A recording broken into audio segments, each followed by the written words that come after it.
Welcome back to Behind the Well Show. Roger Abel here with Elias Randall. Eli, how's it going today? Good.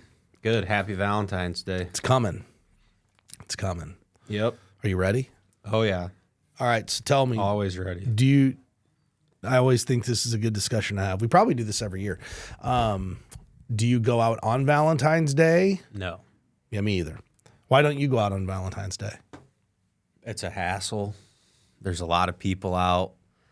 I'm going to get a gift just because that's a thing to do, but we don't really celebrate Valentine's Day. It's kind of a made-up holiday in our house, so. Is it made up? It's not so made up that I can't ignore it. So is it a made-up holiday to you or to your wife too? She doesn't really care about it, but Okay. she absolutely would be disappointed or upset if she did not get at least a card and some flowers or something. So it's only a made-up holiday to you is what you're telling me. And some chocolates to share. Box of Got to get chocolate. some chocolates. We don't go out on Valentine's typically either, mostly because every restaurant out there has a prefix menu. So it's like, oh, here's the 3 things we're serving. We never think the food's as good on Valentine's at the nice restaurants as the other days because they're trying to, satisfy so many people. So I'm actually taking Megan away for a couple of days to a little spa thing. Good for you. Yeah, that's how we're doing it. And then we're going to do pizzas on the grill with the girls for the family. Yeah, we make heart-shaped homemade pizza. Do you really? I didn't even think about that. We've done that for Valentine's Day the last few years. Kids really like doing it. I hope my wife doesn't watch this because then I'm going to have to figure out how to make a heart-shaped pizza. Well, dude, Maddie makes homemade pizza. It's delicious. Her pizza rivals like Tommaso's and stuff like that around town. Is there a recipe? You could ask her. I don't know how to make. I don't make it. Is it out of a bag, like bag dough, or does she actually like get the yeast out and the flour? I think it's that they're balls of dough that she starts with, but then makes it. Nice. It's tasty. Well, as you know, this is the big spending holiday for a lot of people, and rightfully so. But this year, estimated $25.8 billion for a made-up holiday. That's what you just said, is a made-up holiday. How's Valentine's Day spending expected to be higher? So that means more people are willing to cut back for the Super Bowl, but people are not as willing to cut back for Valentine's Day. Yeah, you can disappoint your wife or significant other or girlfriend on the Super Bowl because honestly, they don't care that much. But not February 14th. But you are not disappointing your family member or your significant other on February 14th. And you know what?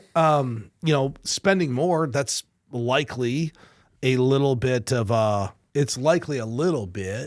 inflation too, right? Things are still, inflation is over. It's just less.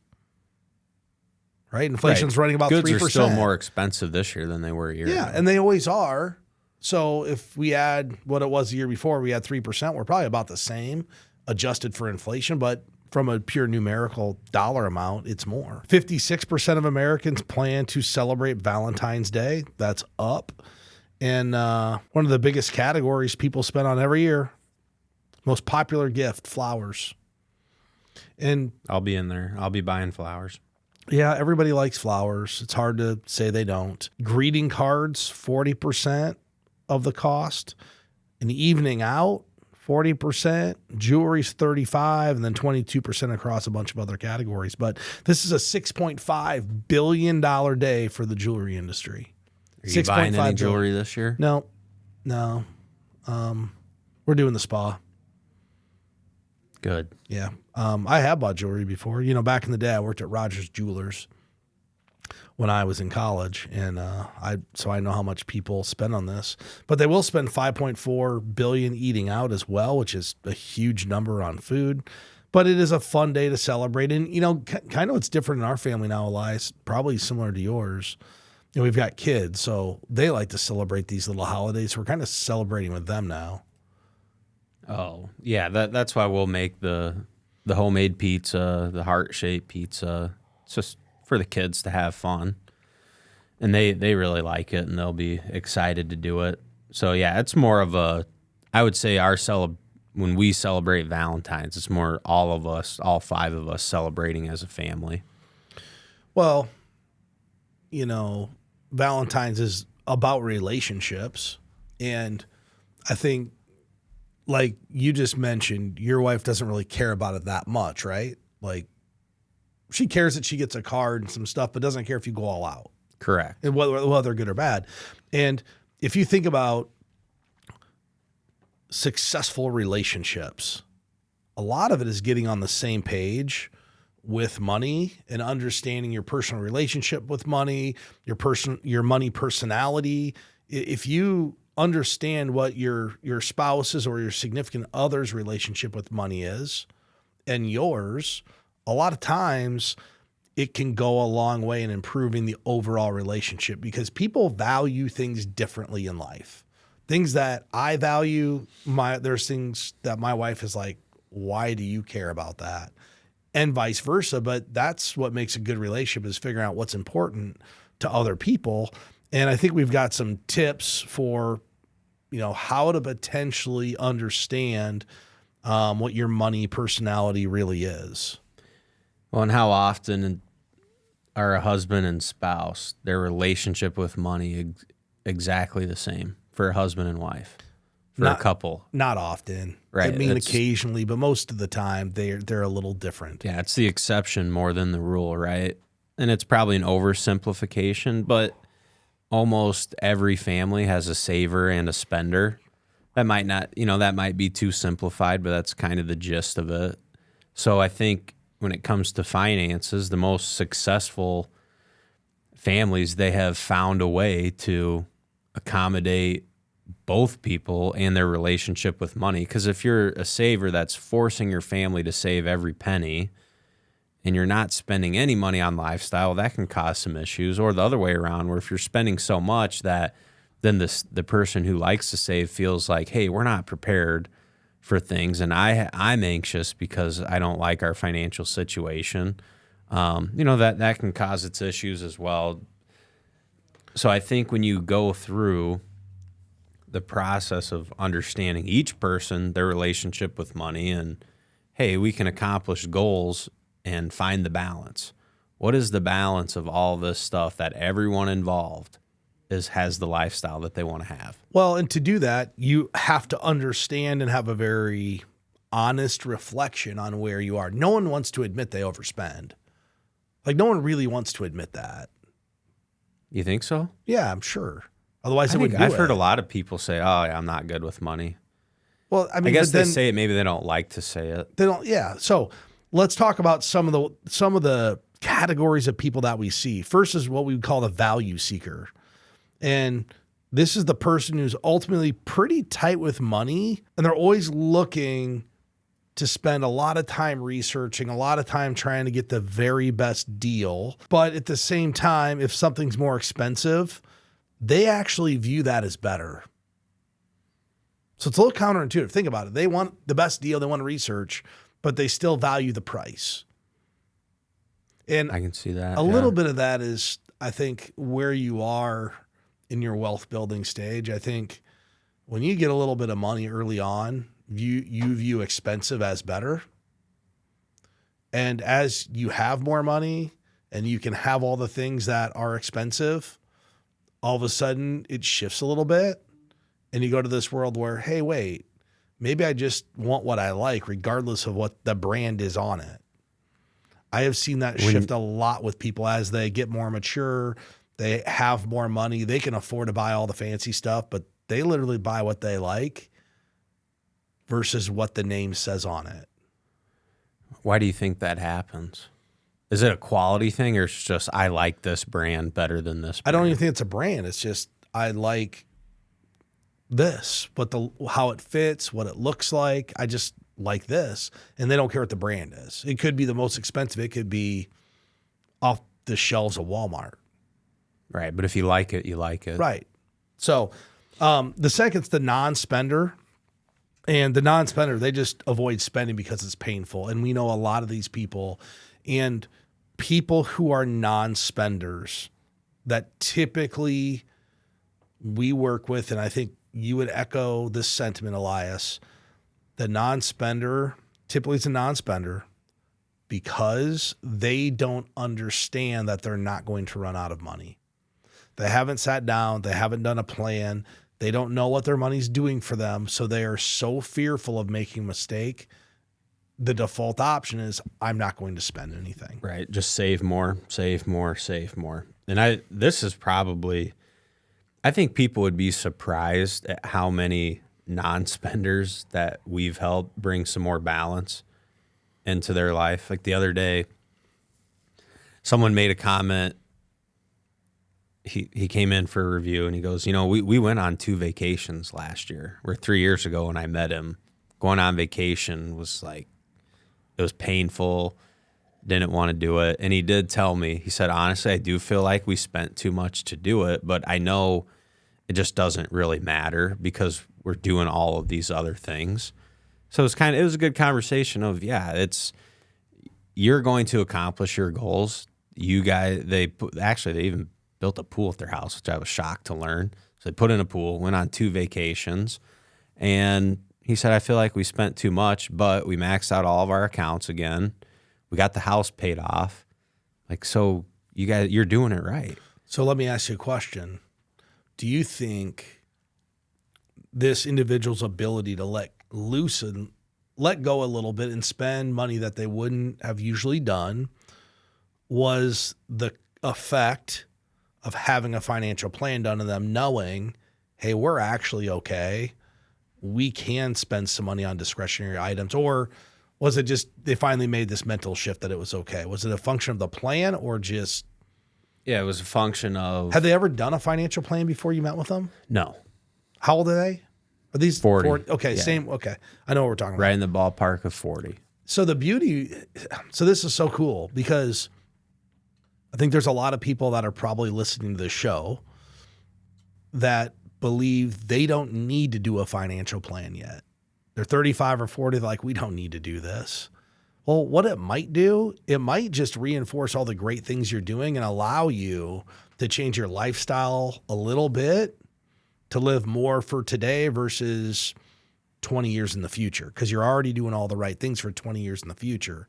How do we get the most out of today? Yeah, so that was definitely a product of doing financial planning work with them in our relationship too, because he kind of said something about, last year you told us it would be okay to do those things, right? So it's kind of, I think they really view the relationship as like a sounding board to help them just make decisions, because if it weren't for that, they just would have, all the money that they spent and enjoyed, like the pool. Do they need to have a pool? No. Do they like having it now that they have it? They really love it. So, but they would have never done it because their default mode is to just save the money. So would they have more? They would, but they've decided having more isn't necessarily important to them. Well, as you know, you have a pool and so do I. I had a lot of people when I put that pool at my house tell me that's going to be the worst investment you've ever made. That's all I ever heard about pools. We spend every day in it. I love it. My kids love it. It's the best thing. It's not an investment. You know what it is? It's a lifestyle investment.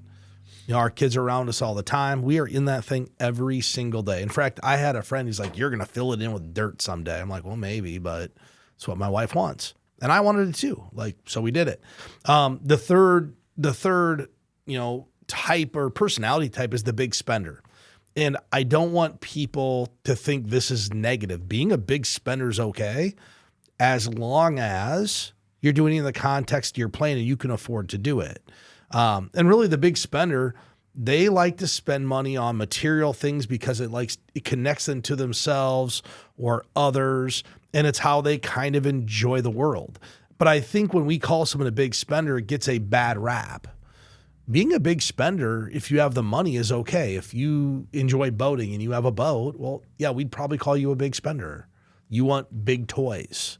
It's okay as long as you can afford them. In our house, I like the toys. I like to hunt, fish. I like hobbies. That's what I do. My wife, though, would be the fourth personality type, and she's the experiencer. She would much rather allocate money towards experiences in life. So vacations and all of those different things. And what we've done a really good job in our house of doing is having balance between the big toys and the vacations. Because I know she values that, and she knows that I value my toys, because that's how I get away from work and just decompress. I go fishing or boating or whatever it is. So we understand that's important to each of us. Thus the reason for Valentine's Day, we're going to a spa. I know my wife would like a nice dinner, so we're going to have that. But I know she's wanted to go do this little spa vacation for years. Does she know that's what you're doing, or is it a surprise? No, I let her book it where she wanted to go. Okay. Yeah, she's had her eye on a place up in Wisconsin for a while, so that's where we're going to go. We're just going for a couple of days. I'm not going to do any spa stuff. I'm going to hang out in the room in the hot tub, and I'm totally okay with that. But she has her whole day planned. But I want her to have that experience. That's what she wants to do, and she knows that I'm going to want to go fishing at Lake of the Ozarks, and she's going to let me do that, and that's the balance. But I think a lot of people get into relationships and they don't try to figure out what's important to the other person. Well, this conversation reminded me of Jonas's book that he wrote. So Jonas is another advisor in our firm, and he wrote a book a few years ago, several years ago now, about lifestyle design. And it was a really good take on budgeting versus lifestyle design, where at the end of the day, there's always going to be a level of budgets are not fun to do. It's not, there's just really no way to do it and make it great. But I really like that take on it, because when you view your budget from lifestyle design and then you allocate dollars according to what's important to you, that's how, okay, for the non-spender, right, we can determine, are you saving enough? For the big spender, we can find, okay, what should you be spending your money on, right? If you like certain things, well, let's have our budget designed around that, so you can have those things in your life. And then for people that like experiences, it's just a really good way to view your budget and then allocate towards those things. I think the example he used in his book, his family, they like experiences. They do at least one Disney vacation a year. I mean, they do a couple nice vacations every year, but they've worked it out through the year that they allocate dollars to that every single year, because it's the number one thing that they enjoy to do as a family, right? So is Disney expensive? Yeah, but who's to tell them, well, no, you shouldn't do that because it's too expensive. They've made a way to be able to do it, and it does not negatively impact their financial picture. Well, that goes to the last one. Don't judge other people's money world, because you don't know the full picture. And I think, as financial professionals, most financial professionals, I think, would fall into the category of many of them are non-spenders. They really are. Yeah. In because general, they understand money. Most people are pretty good savers. If you have a friend who's, a big spender, you shouldn't pass judgment on them if they're doing it in the right manner and, judge them by what they're spending it on. Jonas's situation is the perfect example. He doesn't buy new cars often. Like when he needs a new car, he'll do it, but he'll drive a car for 15 years. Right, but he's certainly an example of someone who the vehicles they do drive, they could drive much nicer vehicles, but their family does not value that. It. So that's where the big spender, the big spender might go buy a new boat, but maybe they don't spend any money on vacations. Or maybe they, you know what I mean? Like, if you see somebody out there taking 5 vacations a year, shouldn't judge them, because they might be like Jonas and are sacrificing all of these other things throughout the year to do that. Now, that said, as long as it's in a responsible manner that you're buying this, if you're paying cash for this stuff and you're not running up debt, then you can afford to do it. But I think that's the big thing, is just don't pass judgment on other people's money worlds, because most of the time you really don't understand what's going on in their world. You don't understand what they value. And the more you can figure out what your spouse or significant other values in life, or what their relationship really is with money, I think that's how you work out a really good relationship. And, if you think, what's the number one reason people get divorced? Typically finance. It's money. It's because they don't understand what's important to the other person or what their traits are. They get in a relationship and then they figure out, like, whoa, I can't I can't do this. Right. So with that said, Elias, today's show really is about Valentine's Day. That's a couple's holiday. So I thought to end the show, we talk about 9 financial moves that all couples should make to improve your relationship, not just with money, but with yourself. And the first is just get acquainted. You have to talk about money before your relationship gets too serious. So this would be before you're married, but if you are and you haven't talked about money, you should find out, are you guys on the same page? What do you each value here? Because ultimately, if there are massive differences on what people can value and you can't work them out, you're setting yourself up for failure. So why get all invested? So first, get acquainted with each other and get acquainted with each person's relationship with money. Yeah, and I think one of the next things, you meet in the middle. We touched on this quite a bit throughout the conversation. Whether you're in a new relationship or a long-term relationship, anytime you come to a financial setback, supporting each other, meeting in the middle, figuring out how are we going to get through this is going to be way more effective than blaming and finger pointing and, well, if you wouldn't have done that, then this wouldn't have happened. There's always going to be challenges. Every family is going to face them, and the more you can meet in the middle and have a reasonable solution, then the more successful that you're going to be. Well, this leads into the next one, because meeting in the middle is the same thing as you have to consider yourselves equal.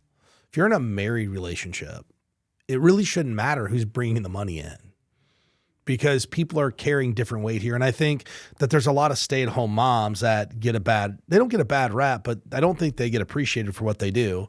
My wife stays home. We don't call her a stay-at-home mom. We call her CEO of the house. And it doesn't matter who brings the money in. We're equal. We have all the same ability to make decisions. And I think that just because one person makes more than the other person, there's no reason they should have less say in how the household finances are managed. They should have the same amount of say. Yeah, well, right. And that's all that dynamic. I mean, if there's a spouse not working, that's allowing the other spouse to work, right? There's sacrifice there. Well, think about this, Elias. If let's say you don't have kids and you have 2 people that earn different wages and you're running separate bank accounts, don't you think at some time there's going to be some animosity? This person has this amount and this person has this amount, even though we're operating as a team? I mean, when you get married, you signed up to be a team. If you're not combining your finances and sharing, kind of what's the point? Good question. I don't know. That's just my opinion. So another thing you can do is just put things into writing, whether it's your goals, whether it's things you want to accomplish together. The more you can work together and be on the same page and just be intentional about what you want to accomplish, I think the better outcome you're going to set yourself up for. Mentioning that, in addition, especially if you're older in life, make sure that let's say you're on your second marriage because you had a spouse that was you're widowed or a widower. Your 60s, you're going to get married again, because people still want companionship when they're older. First thing, have it in writing and figure out what happens before you get married if you break up or if you pass away, because nobody wants to unintentionally disinherit their kids or grandkids. So there should be some plan. It could be a prenuptial agreement. So we understand, hey, if I pass away, this money is going to these individuals in this proportion. Have that in writing. But also, if you are getting married later in life, we're going to call it fools rush in. Don't actively merge all your debt right away.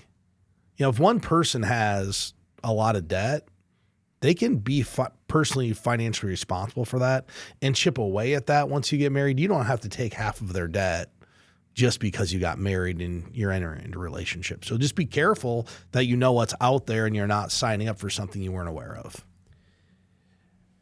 Yeah, I think another strategy, kind of divide and conquer responsibilities. So, at the end of the day, you're probably going to share all of your living expenses. But if there's, let's just say, let's address spending. You should, if you're a married couple, and you want to have some separate money, you should still have some sort of joint bank account or something that you're affording the expenses of your life. And then if you two decide that, hey, we're each going to have a personal account too for discretionary spending, there's nothing wrong with that. Just everyone knows what's going on.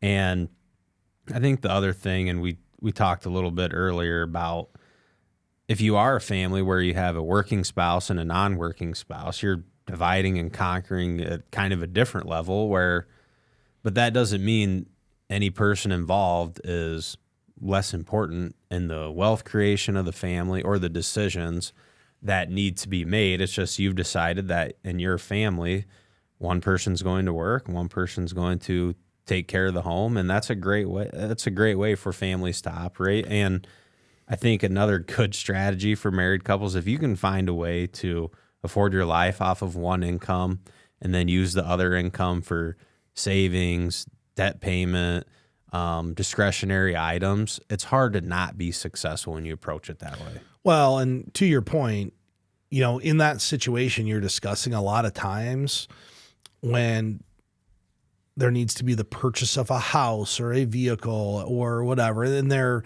using credit, it all typically is going to go to the person who is earning the wage. Just because you're earning wage doesn't mean you shouldn't have a good credit score. So there are ways that maybe you have your own credit card that you pay the balance every single month, so that if your spouse passes away, you have some level of credit out there and a credit history that's been established. I know we're not big on borrowing money, but it's I'll debate all day. I still think you need to have a decent credit score. I know there's people that say you don't need one. I believe today you still need a credit score. So why not just very purposely, intentionally, and responsibly build a decent credit score? Yeah, and after you marry, along with debts and things, your assets are going to be considered jointly held, right? Like all of your assets after you're married are viewed as both people having ownership in those. So just discussing those type of things of like, what do we want this money to do for us? What is our vision for this? All of those things are just going to be really important long-term to help you have a good relationship with money and just a good overall kind of long-term financial picture. Well, and there's a dynamic that happens in the house. Typically, there is one person in the house who handles the money and one person that's not interested. Very rarely do I run into households where both people are excited to take care of the money and handle the bills and the investing and all those different things, right? Usually one person's a driver, one person's along for the ride. If you're along for the ride, and there's nothing wrong with that. In fact, it probably works best if one person is the driver and one person is riding. But if you're the rider, you shouldn't have your head in the sand. You should still be aware of what's going on in your financial life. So one person can drive, but that doesn't mean you don't get to keep the rider doesn't get to keep their eyes open. Hey, know what debts you have. Know how much is in your bank account. Know what your savings rate is. I mean, you don't have to know the ins and outs of every single decision, but man, it makes sense to know, hey, do we have any debt? How much are we saving? Give a good example. My house, I take care of all of that, right? My wife does want to know how much is in the retirement account. She wants reassurance of how much we're saving each month. She wants to know if there's any debt. Does she care really about the income that comes in? Not really. Like she does, but that's not what's important. She wants to know, are we in debt and are we saving? Those are her drivers, and can I afford to go do this if I want to? Right. That's what drives her. So while she's not 100% running all the money and paying the bills and that stuff, she still wants to be aware, which I think is important, of what's actually happening financially. Yeah, that's good. She knows what's going on. And I would imagine she probably doesn't particularly care what investments you guys buy either, right? She doesn't care. She trusts you to do all the selection, but she just wants to know, are we going to be okay? Like, are we doing the right things? She has a number that she wants to have when I'm 62. She'd be 64. And all she really cares about, are we saving enough money to hit that number? That's all which is actually really good. It's pretty simple, yeah. Well, let's be honest. it is that simple to get to where you want to go, is figuring out what your savings rate needs to be and then to accomplish your income goal. It's not harder than that. Now, to figure that number out, it's not as simple as you think. But once you know what the number is, it's pretty simple to execute. Yeah, you work your budget backwards. First thing you put is, well, okay, if this is my goal, my savings rate is X. That's the first line item on my budget.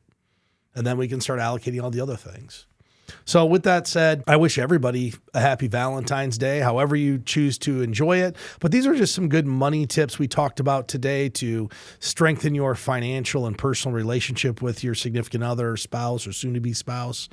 If anybody's looking for help getting started on a financial plan, you can click the link in the description.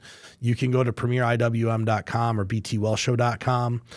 Also, if you enjoy the videos, the content we put out, please subscribe to either the podcast or our YouTube channel. We greatly appreciate it. Do you have any closing remarks, Elias? Happy Valentine's Day, everyone. Thanks for listening. Securities and advisory services offered through LPL Financial, a registered investment advisor, member FINRA SIPC. The opinions voiced in this show are for general information purposes only and are not intended to provide specific advice or recommendations for any individual.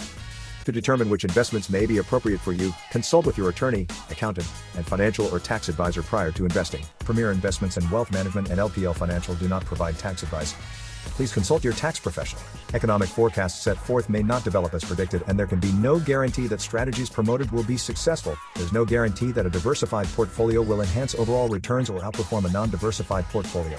Diversification does not protect against market risk. Rebalancing a portfolio may cause investors to incur tax liabilities and/or transaction costs, and does not assure a profit or protect against loss. All performance referenced is historical and is not a guarantee of future results. All indices are unmanaged and cannot be invested into directly. There is no assurance that the techniques and strategies discussed are suitable for all investors or will yield positive outcomes. The purchase of certain securities may be required to affect some of the strategies. Investing involves risks, including possible loss of principal.